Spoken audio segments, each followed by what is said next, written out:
Hello guys, welcome back to our channel the education zone. আশা করছি সবাই ভালোই আছো। আজকে আমরা শিখব কিভাবে আমরা এক্সেলে চেকবক্স এবং কন্ডিশনাল ফরম্যাটিং একত্রভাবে কাজ করানো যায়। So let's start our video. ভিডিওটা যদি ভালো লাগে তাহলে অবশ্যই সাবস্ক্রাইব, লাইক, শেয়ার করতে কিন্তু ভুলবেন না। প্রথমে আমি অলরেডি দেখো বানিয়ে রেখেছি চেকবক্স এবং কন্ডিশনাল ফরম্যাটিং নিয়ে একটা ডেটা শিট, যেখানে দেখো চেকবক্সে যখনই আমি ক্লিক করছি সাথে সাথে সেই রোটা কিন্তু মার্ক করে দেখিয়ে দিচ্ছে এবং প্রোডাক্ট নেমের শেষে টোটাল যেখানে ক্যালকুলেট আছে দেখো ওখানে নাম্বারও কাউন্ট হচ্ছে যে আমি কতগুলো চেকবক্সে ক্লিক করেছি এবং টোটাল সেলস ভ্যালুটাও কিন্তু এখানে আমি শো আপ করিয়ে রেখেছি, সেটাও আমরা দেখতে পাচ্ছি।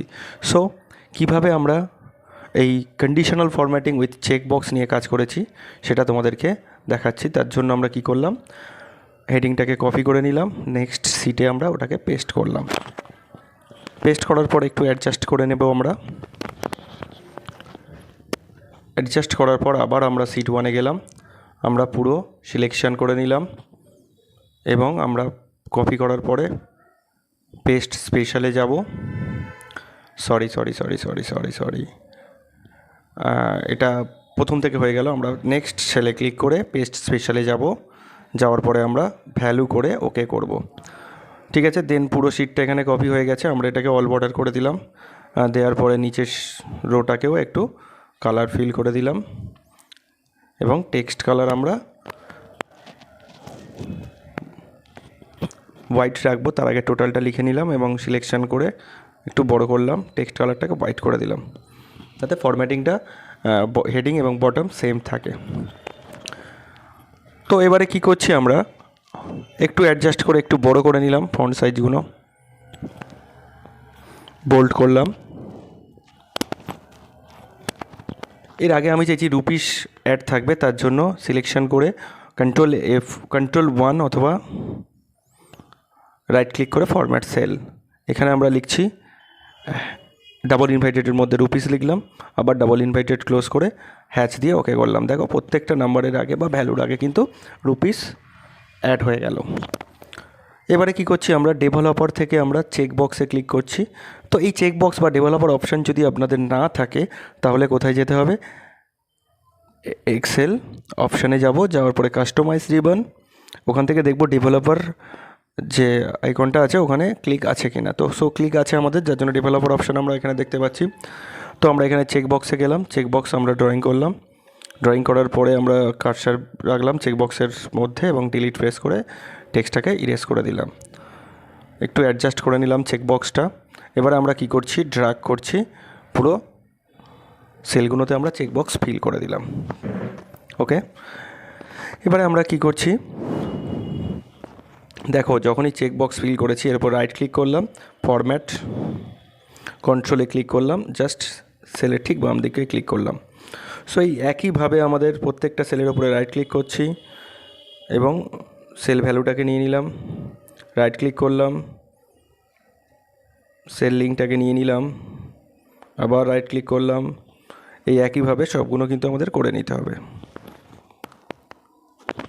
আবার করছি,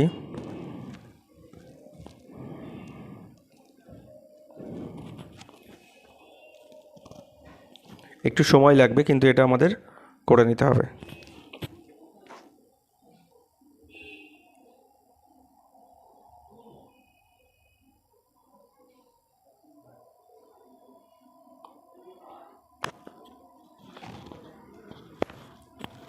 হয়ে গেল আমাদের কমপ্লিট। এবারে আমরা কি করছি, দেখো যখনই চেকবক্সে ক্লিক করছি ব্যাকগ্রাউন্ডে ট্রু লেখা আসছে, আবার চেকবক্সে যখন ক্লিক তুলে দিচ্ছি ফলস লেখা আসছে। তো এই লেখাগুলো আমরা দেখতে চাইছি না, যার জন্য আমরা কি করব, ফন্ট কালারটাকে হোয়াইট করে দেবো, তাহলে এই ট্রু ফলস লেখাটা আর এখানে থাকবে না। সো এবারে কি করছি, আমরা পুরো দেখো আর কিন্তু লেখাটা দেখতে পাচ্ছি না, ট্রু ফলস। এবারে আমরা পুরো সিটটাকে সিলেকশন করলাম, কন্ডিশনাল ফরম্যাটিং, এখান থেকে আমরা চলে যাব ম্যানেজ রুলে যাব না, আমরা কন্ডিশনাল ফরম্যাটিং, এখান থেকে নিউ রুলস, এখান থেকে আমরা লাস্ট যে অপশানটা ওটাকে ক্লিক করলাম, তারপরে এখানে আমরা ইকুয়ালস টু দিলাম, দেওয়ার পরে সেলে ক্লিক করলাম। সেলে ক্লিক করার পরে ডলারটাকে মুছে দিলাম, একটাই ডলার থাকবে। হ্যাঁ, এবারে আমরা কোথায় যাব? ফরম্যাটে ক্লিক করব, তারপরে ফিল কালারে যাব। এখান থেকে আমরা কি কালার ফিল করতে চাইছি সিলেকশন করলাম। তার আগে আমরা ফ্রন্টে যাব, গিয়ে লেখাটাকে বোল্ড করে নেব, এবারে ওকে করব। ঠিক আছে, এবারে দেখো যখনই আমরা ক্লিক করছি এখানে দেখো সেই রোটা কিন্তু ড্র্যাগ করে দেখিয়ে দিল বা মার্ক করে দেখিয়ে দিল যে এই রোটাতে আমি ক্লিক করছি। এবারে চাইছি কাউন্ট করবে, তার জন্য কাউন্ট ইফ লিখলাম, পুরো রেঞ্জটাকে নিয়ে নিলাম, কমা দিলাম, ডাবল ইনভার্টেডের মধ্যে ট্যুর লিখে দিলাম। তাহলে যেগুলো ট্যুর আমরা থাকবে সেগুলো কিন্তু শুধুমাত্র সে কাউন্ট করবে। আর দেখো কাউন্ট করেছে 1 2। তো এবারে চাইছি আমরা সেলস ভ্যালুগুলো অ্যাড করবে, তার জন্য আমরা সাম ইফ টাইপ করলাম, পুরো সেলটাকে নিয়ে নিলাম। নেওয়ার পরে আমরা কি করলাম, যেগুলো ট্যুর মানে যেগুলো ক্লিক থাকবে চেক বক্সে সেগুলো কী হবে, সাম ক্যালকুলেট হবে। সাম ক্যালকুলেট হলো, হওয়ার পরে এবার দেখো যখনই ক্লিক করছি এখানে প্রোডাক্ট কাউন্ট করছে, প্লাস আমাদের এখানে সামটাও কাউন্ট করছে বা টোটাল ভ্যালুটাও দেখতে পাচ্ছি যে কত টোটাল সাম আমাদের হয়েছে। সো গাইস, ভিডিওটা যদি ভালো লেগে থাকে তাহলে কিন্তু অবশ্যই সাবস্ক্রাইব, শেয়ার, লাইক করতে কিন্তু ভুলবে না। এক্সেলের আরও ভালো ভালো ভিডিও পাওয়ার জন্য চ্যানেলটিকে অবশ্যই সাবস্ক্রাইব করে রাখবে। Thank you for watching my video.